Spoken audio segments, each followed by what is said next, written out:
One more quick thing I'd like to bring to your attention before we move on to the United States properly. Over the previous 2 parts I posted 3 photographs that all had something in common. I didn't draw your attention to it, but you may have noticed it, even if subconsciously. Possibly having noticed it, you thought it was just a coincidence and didn't pay it any further attention. Take a look at these 3 photographs again. They were the ones of Karl Marx, George Washington, and Marquis de Lafayette. If you missed it, here they are again side by side. Look at what they're all doing with their right hand. Now, why are they all hiding their hand like that? What does this hidden hand gesture mean? Does it mean anything at all? Perhaps it's just coincidence. Well, let's take a look at some more portraits of famous personalities from history.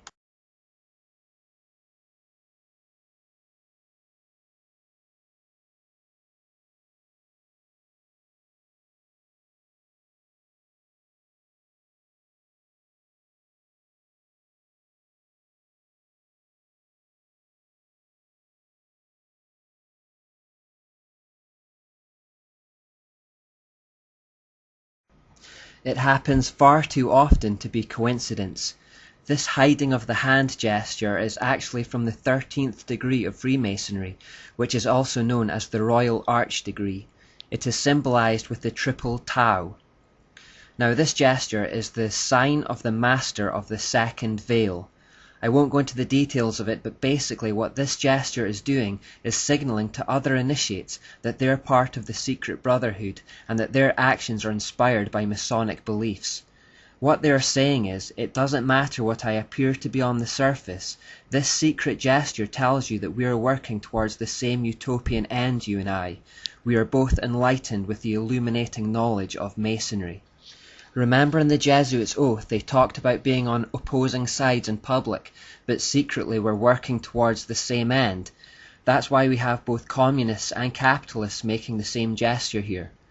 Think also of the Hegelian principle, where 2 seemingly opposing ideologies are rubbed up against one another to create a synthesis. What these famous leaders are saying to the initiated is that there is a hidden force or hidden hand guiding the course of history, and that they are a part of it. It's that hidden hand that we've been following throughout the whole of this series, so it should come as no surprise to us by now that Satan is still at work in the world. These illuminated ones think Lucifer is good and following him will help mankind, but as Christians we know differently. We know that Satan disguises himself as an angel of light and always has. We'll look more at gestures later.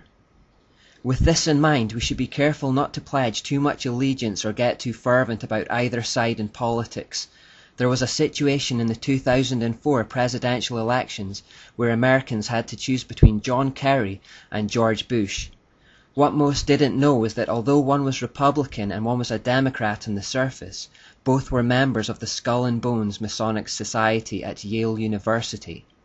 Both being Freemasons, did the American public really have a choice at the polling office, or were they voting for the same ideals dressed in different colours? There's a reason why, no matter who we elect, things always deteriorate in politics. Remember, the Jezebel spirit looks to control men of influence for her own ends, so she will always go for the leaders of nations. That's why we should pray for them.